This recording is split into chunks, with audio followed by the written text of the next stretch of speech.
What will unified communications mean for the average person? Well, today when we think about the phone, we think, hey, it's quite reliable, but we have all these different phone numbers. If we give out our phone number, somebody can call us when we might prefer not to be disturbed. We can get busy signals, come back to our office, not really know who's called us. When we leave to go away, we think, geez, will people be able to get in touch with us? So it's not perfect. We asked people if they could transfer phone calls easily, and actually only 1 out of 3 said that was something they were successful at doing. And so that phone on your desk with all those buttons and only that tiny screen just hasn't evolved like your mobile phone has or like your Windows PC has.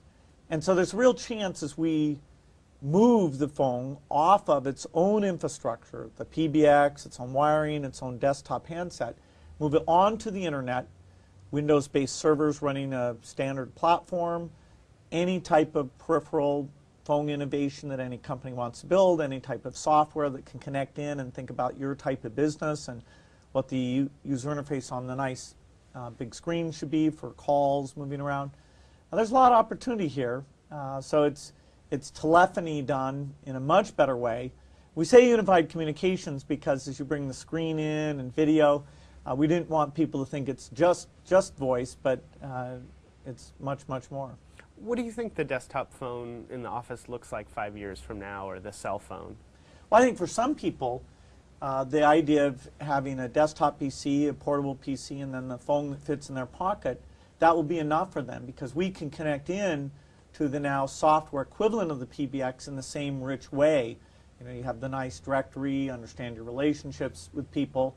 To the degree you have a desk phone, it can either be just a peripheral to the PC, a USB or wireless type device that's going through the Windows PC, or it can be a standalone device where now you have a much bigger screen, you'll have some touch type capability, and so even transferring calls can be a simple thing to do. And seeing the presence as you scroll through the names of the people you call, it'll just show up right there. It seems like one of the keys to really improving both business and personal communications is sort of these natural language interfaces, things like voice and touch coming into computing. How much change do you think we're going to see in that area in the next few years?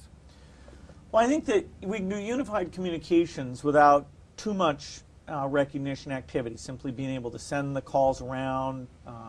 If you do a video meeting, being able to record that so you can go back and find it. But we can do even more if we have the recognition piece in. We can do the transcript of the meeting that you could search the text and find the part that you're interested in. We can take your notes on the phone call, have those, you can just dictate those out very easily. And so we are investing heavily in speech recognition as an adjunct to this.